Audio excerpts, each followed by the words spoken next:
Jadi pertanyaanku, neraka dan surga itu ada nggak, Kak? Ada. Kapan Kakak ke sana? Coba aku tanya Tuhan dulu, Yesus Kak. yang baru ke sana. Baru Kapan Tuhan Kakak Yesus ke yang ke sana? sana. Kapan Tuhan Tuhan Yesus itu ke Yesus sana? yang ke sana. Tetapi Yesus di sorga. Yohanes 14. Aku ke sana menyediakan tempat bagimu. Kami di sorga. Kau Oke. di neraka. Terus kau mau ngajak aku ke neraka. Cuk. Saya itu berprinsip kan, kalau saya itu bakalan mati. Apa yang mati? Jasad. Kan itu yang mati. Akan kembali kepada asal. Kan begitu kan? Nah, jadi pertanyaan saya itu sebenarnya simpel. Saya bukan nanya itu matinya, mati seluruhnya enggak loh. Jasad ini kalau sudah mati bakal kembali kemana? Itu aja. Kita bakal kembali kemana? Mana? Dijawab sama Alkitab langsung ya. Ya, saya kalau ngasih jawaban tuh Alkitab langsung karena Alkitab saya ini bukan dongeng yang nggak ada isinya ya. Oke, Bukan siap, retorika siap. ya. Saya tunggu. Jadi kalau kita mati itu kembali kemana? Ke tanah, Bang. Nih dijawabnya ya. Oke. Oke.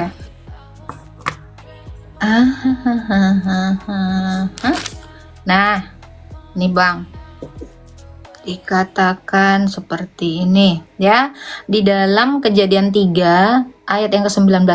Dengan berpeluh engkau akan mencari makananmu sampai engkau kembali menjadi tanah. Karena dari situlah engkau diambil. Sebab engkau debu dan engkau kembali menjadi debu. Itu Bang. Jadi mati nanti ini kita kemana Bang? Ke tanah lagi. Jadi debu tanah. Kan tadi kan udah saya dengar Udah. kalau kita itu mati bakal kembali tanah. Kan begitu kata kakak Ya, kan? itu hanya Alkitab yang bisa jawab. Betul. Oke nih.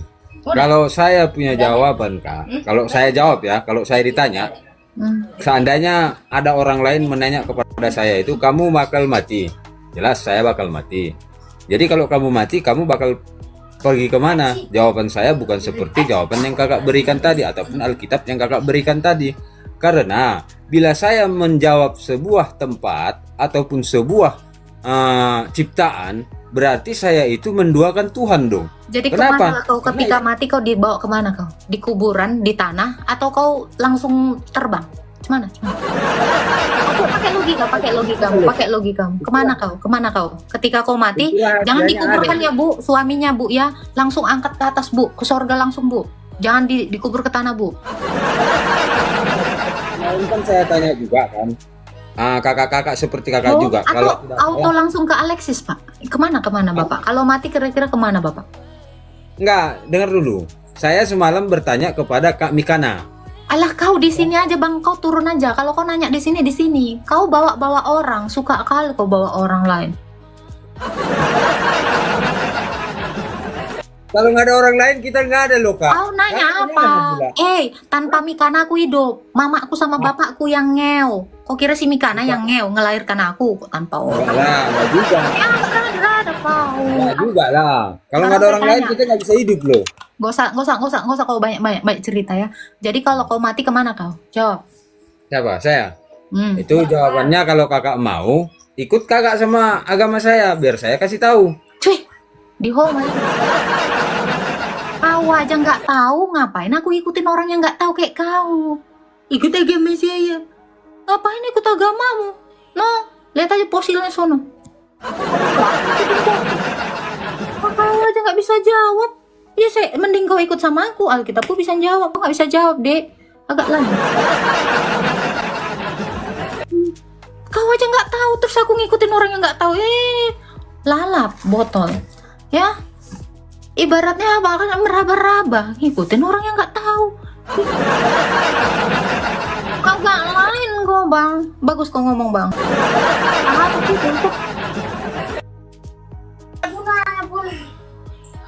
Di sini. Jadi kemana lah kalau kau mati? Dan neraka dengan surga itu ada Kak?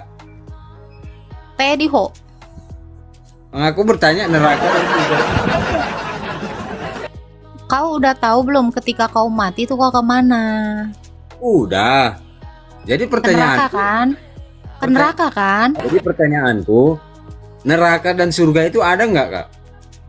Ada. Kapan kakak ke sana? Coba aku tanya. Tuhan dulu, Yesus Kak. yang baru ke sana. Baru Kapan Tuhan kakak Yesus yang ke ke sana. Kapan Tuhan, Tuhan Yesus itu Yesus ke sana? yang ke sana. Iya, kapan dia ke sana? Coba tunjukkan 2000 bukti. tahun yang lalu dia datang ke dunia. Dia dari sana sejak semula. Siapa yang menyaksikan? Dalam yang menyaksikan murid-muridnya ya, orang-orang Galilea, Stefanus salah satunya yang menyaksikan dia. Ada nih. Saya nggak tahu. Makanya saya nggak mau Kau buka ngikutin yang online. nggak tahu. Tunggu Bardan. Tunggu Bardan. Terus kau nyuruh aku ke sana. Jadi aku nggak mau ngikut-ngikut kau. Kalau Tuhan Yesus jelas ke sorga, maka kami juga yang ngikutin dia pasti ke sorga. Ya, yang di neraka itu nggak mungkin bisa masuk ke sorga. Itu mustahil. Jadi kalau kamu ikut yang di neraka, ya kamu berakhir di neraka. Jangan harap ke sorga, Dek. Ini kalau kakak udah jelas ke surga. Bu, iya, Filipi 3 ayat 20 sampai 21 saya baca. Ngeri Ini juga dalil kan, saya. kakak. Nih, ini dalil. Filipi 3 ayat 20 sampai 21. Najis tralala ke neraka. Karena kewargaan kita nih orang-orang Kristen nih ya, adalah di dalam sorga.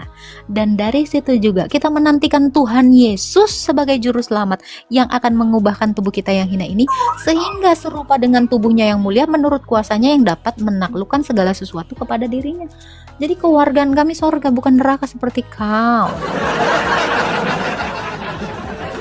Amin lah, Kalau semoga lah ya. kau di neraka, tetapi Yesus di sorga. Yohanes 14. Aku ke sana menyediakan tempat bagimu. Kami di sorga. Di kau di neraka. Terus kau mau ngajak aku ke neraka? Cuk. Jadi kalau Tuhan kakak itu siapa lah? Tuhan Yesus. Yesus. Oh, berarti Tuhan kakak itu manusia dong. Allah dan manusia. Loh, tapi kakak bilang tadi Tuhan Yesus. Gimana jawaban kakak yang sebenarnya? Ya, Tuhan Yesus. Yesus itu nama kemanusiaan. Berarti dia adalah Tuhan dan manusia. Allah dan manusia. Selesai. Allah itu siapa? Apakah di atasnya Yesus lagi ataukah di bawahnya Yesus lagi? Nggak ada di atas, di bawah nggak ada. Baru? Itu Allah kan itu dua cuma nama yang satu. kakak bilang tadi. Tuhan, Yesus, dan Yes. Allah Bapa kakak bilang. Yesus itu kan nama kemanusiaan. Allah Oh, kami nama nggak punya nama. kemanusiaan. Oh, Yesus berarti- itu adalah nama kemanusiaannya. Oh. Nama kemanusiaannya karena dia Allah yang tidak bernama. Kalau Ya. Allah bernama, Bang, berarti Allah itu sama dong kayak saya. Manusia punya nama. Jadi Allah Tapi itu kalau memang nggak punya nama. Yesus kita itu bilang- adalah nama, dengar.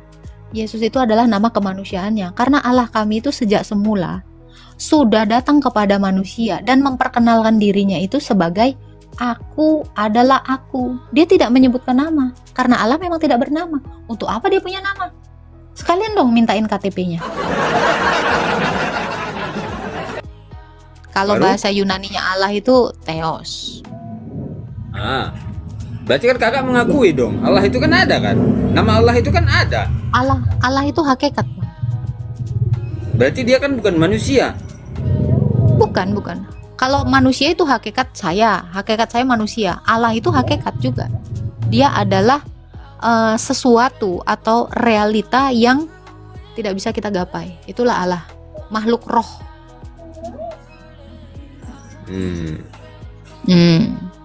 Kebaikan itu sifatnya tidak situasional. Kalau Anda mengatakan baik itu sifatnya situasional, maka Anda baiknya munafik. Anda baiknya pilih-pilih. Anda baiknya bohong. Karena Anda hanya baik kepada orang baik. Kalau Anda baik hanya kepada orang baik, apakah upahmu? Upahmu adalah makasih, ya udah itu upahmu. Tetapi kalau kamu baik dalam kondisi atau situasional yang tidak memungkinkan pun, Tuhan itu melihat dan menilai kamu bahwa kamu memang pantas untuk disebut orang baik. Kan seperti itu. Makanya saya bilang, baik itu tidak situasional. Benar itu tidak situasional. Benar itu dalam keadaan seperti apapun harus benar. Dan baik itu dalam keadaan seperti apapun akan tetap baik. Contoh Bang, emas ditaruh ke lumpur tetap emas nggak? Mas. Nah itu, karena baik itu adalah seperti emas. mau dibawa ke tong sampah pun dia tetap berharga. Betul tidak? Betul. Tetapi yang abang contohkan tadi, kalau baik itu keadaannya situasional. Ketika Anda jadi emas, apakah Anda berubah jadi sampah ketika dibuang ke tong sampah? Tergantung. Kok tergantung? Tergantung lah. Selamat siang ya bang. Selamat siang ya bang. Abang sepertinya memang sudah, hati nurani Anda memang sudah menolak keadaan yang seperti ini. Karena saya tahu Anda orang baik. Makanya Anda akan sibuk membela, menjadi pengacara orang yang tidak pantas dibela ini. Ngapain Anda membela seseorang yang tidak pantas dibela bang? Tidakkah Anda melakukan hal yang sia-sia? Saya bukan membela loh. Saya itu membela diri saya sendiri. Dan di sini saya katakan, walaupun saya tadi masuk ke Komel Kakak ini kan, saya ingin berargumen gitu kan, saling curhat gitu kan. Bukan istilahnya ada niat saya itu menjelekkan agama yang kakak anut ataupun menyalahkan paham kakak. Dan begitu juga enggak. Saya juga nggak ada niatan gitu. Saya juga nggak ada niatan gitu. Saya jujur ya, loh. Anda nggak menjelekkan apa? Mencari ilmu. Oke, siap. Anda cari ilmu. Oke, bang. Apa yang Anda harapkan dari Tuhan? Sehingga Anda menuhankannya. Yang saya harapkan dari Tuhan seperti ajaran di agama kami, yaitu ridho aja, ridho Tuhan aja yang kami harapkan. Apa itu ridho terhadap apa? Ridho itu bisa dikatakan menerima apapun yang diberikan oleh Tuhan kepada kita, karena kita ini hanyalah seorang makhluk. Mau apapun yang diberikan oleh Tuhan itu kepada kita, kita harus terima. Itulah ridho tadi. Oke. Kalau Anda mengharapkan ridho, sebentar. Kalau Anda mengharapkan ridho, orang ateis juga diridho, bang. Betul. Makanya saya nggak pernah sepele dengan makhluk Tuhan loh. Walau dari manapun saya tetap hormat. Sekarang saya tanya. Setahu saya ya, sekarang gini. Kalau Anda ridho nggak kalau abang dimasukkan ke neraka? Ya nggak ridho dong. Doh, katanya ridho. Berarti mulai kau bertanya. Kita sebagai manusia ini seperti yang saya bilang tadi, menerima ridho dari Allah itu ataupun ridho dari Tuhan. Ridho itu saya nggak nanya itu. Mana yang betul? Seketika kita berbuat baik, menjalankan perintah Tuhan itu tadi, seketika kita menerima ridho yang tidak sesuai dari keinginan kita, ya kita nggak terima dong. Kalau seandainya saya tidak menjalankan perintah dari Tuhan dan saya ternyata dimasukkan ke dalam neraka dan saya tidak ridho, saya baru salah. Ini kan saya contoh menjalankan semua perintah daripada Tuhan dan ternyata perintah daripada Tuhan itu saya jalankan dan ternyata saya dimasukkan ke dalam neraka, ya saya nggak ridho, nggak terima gitu loh.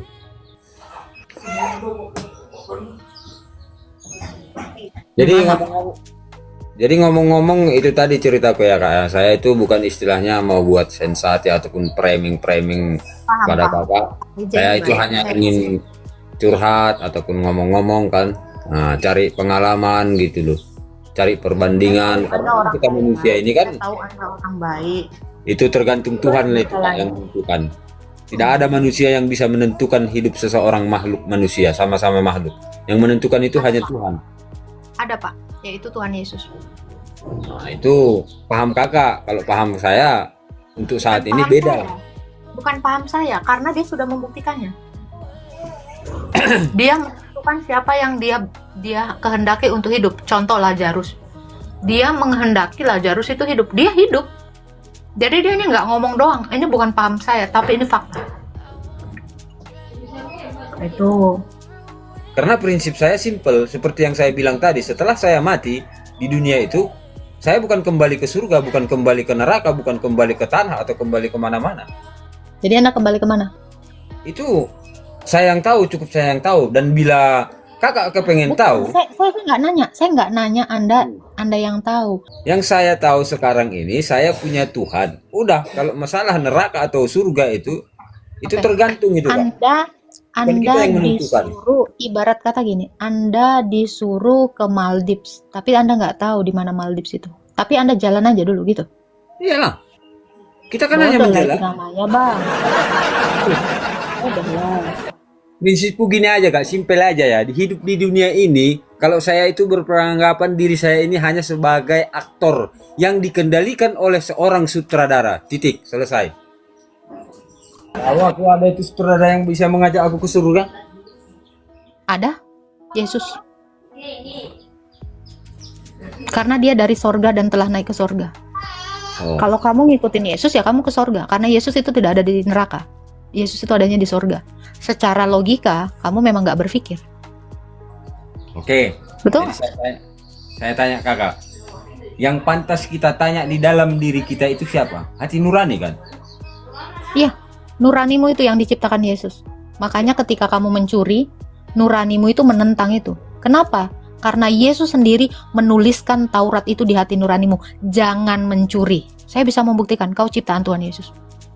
Makanya kenapa hati nuranimu ketika mencuri itu menentang kamu, ada rasa was-was. Karena Yesus memang menuliskan itu di dalam dirimu. Yesus yang jawab ini. Aku menuliskan hukum Taurat itu kepada dua loh hati manusia. Cuman Yesus yang mengenal kau, karena dia yang nyiptain kau. Sedikit Kak, ini banyak tippingan-tippingan di bawah ini mengatakan Nggak usah dipikirin. Fokus ke turunkan aja saya. Kak. Gak usah diturunkan. Saya tahu Anda orang baik yang berhati nurani. Makanya saya bilang, saya bisa membuktikan kalau yang menciptakan kamu adalah Yesus. Makanya Yesus bilang apa? Taurat itu kutuliskan dalam hati nuranimu. Itu kata Yesus. Makanya kamu kalau membunuh pun kamu merasa was-was. Kau ngerasa ketakutan. Kenapa? Karena Yesus mendesain kamu, menuliskan Taurat itu di hati nuranimu. Makanya kalau kamu membunuh, hati nuranimu itu mendebat kamu. Makanya saya bilang, ilah-ilah lain itu ngaku-ngaku Allah sebagai pencipta, tetapi dia tidak mengenal kamu. Yang mengenal kamu adalah pencipta kamu. Siapa dia? Yesus. Kamu tidak akan menemukan Allah yang semengenal ciptaannya seperti Yesus. Allah lain itu nggak mengenal siapapun. Tetapi Yesus mengenal kamu, bahkan sebelum kamu dijadikan. Makanya manusia itu ketika dia tersesat menyembah ilah yang salah, dia diberi akal. Inilah fungsinya Yesus itu menciptakan manusia itu sesuai dengan gambarnya, dengan berakal, supaya apa? Ketika kamu salah jalan, akal kamu akan membawa kamu kepada Tuhan yang benar itu. Inilah kerennya Tuhan Yesus itu, menciptakan manusia dengan tubuh, akal, dan pikiran. Ya kamu renungkanlah itu.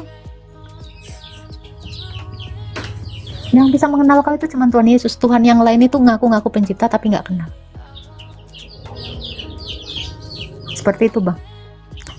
Tapi direnungkan aja ini ya Bang ya. Kalau kamu mau ke surga, ikutin yang ke surga. Kalau kamu mau ke neraka, ya kamu ikutin yang ke neraka. Itu aja pilihannya. Jadi sebelum gini Kak, karena banyak tippingan di bawah ini mau naik. Gak apa-apa Bang, gak apa-apa Bang. Saya mau nanya dikit ini. Ini di luar daripada jalur topik ini lah ya kan. Saya alihkan. Ya. Nah, saya pengen tahu kakak ini orang Batak, orang Bemarga kan. Nah, dan saya juga ketepatan orang Batak, orang Bemarga juga. Bahkan di bawah ini tadi banyak tippingan bahwasanya itu saya itu Batak Dale. Oke, nggak masalah. Tapi yang jelas intinya Kak, di dalam hidup saya itu aja kunci yang saya pegang Kak. Biarlah saya menjadi orang bodoh, tetapi saya bisa diajari, daripada saya menjadi orang pintar, tapi tidak bisa digurui. Itu aja kunci hidupku Kak. Good. Tapi ketika kamu menjadi orang bodoh, kamu mau belajar, maka carilah kebenaran itu. Oke. Mudah-mudahan. Ya, saya tahu Pak Reja ini orang baik. Karena hati nuranimu tadi. Jadi Bang, Pak Reja itu belajar mengenal Allah supaya, karena gini Bang, kamu hidup di dunia ini mungkin sampai 70 tahun, 60 sampai 70 tahun. Tetapi lebih dari itu, kamu itu bisa beroleh hidup kekal. Siapa yang bisa memberikan kamu hidup kekal? Itu hanya Tuhan Yesus. Ilah lain itu tidak bisa. Kenapa? Karena belum bisa membuktikan. Ingat Bang, kita diciptakan Tuhan dengan akal, maka gunakan akal kita. Jangan mengikuti yang ngaku-ngaku Allah. Tetapi ikutlah kepada Allah yang benar, yang ngasih kau hidup yang kekal. Bukan ngasih kau sesuatu yang menjerumuskan kau kepada neraka. Itu aja Bang Reja, Pak Reja. Oke. Terima kasih Tuhan ya. memberkati. Ya, Oke, Tuhan berkati. terima kasih. Saya turun ya. Siap, siap. Sehat-sehat Salam- ya Pak ya. Salam kenal. Ya. Salam kenal Pak.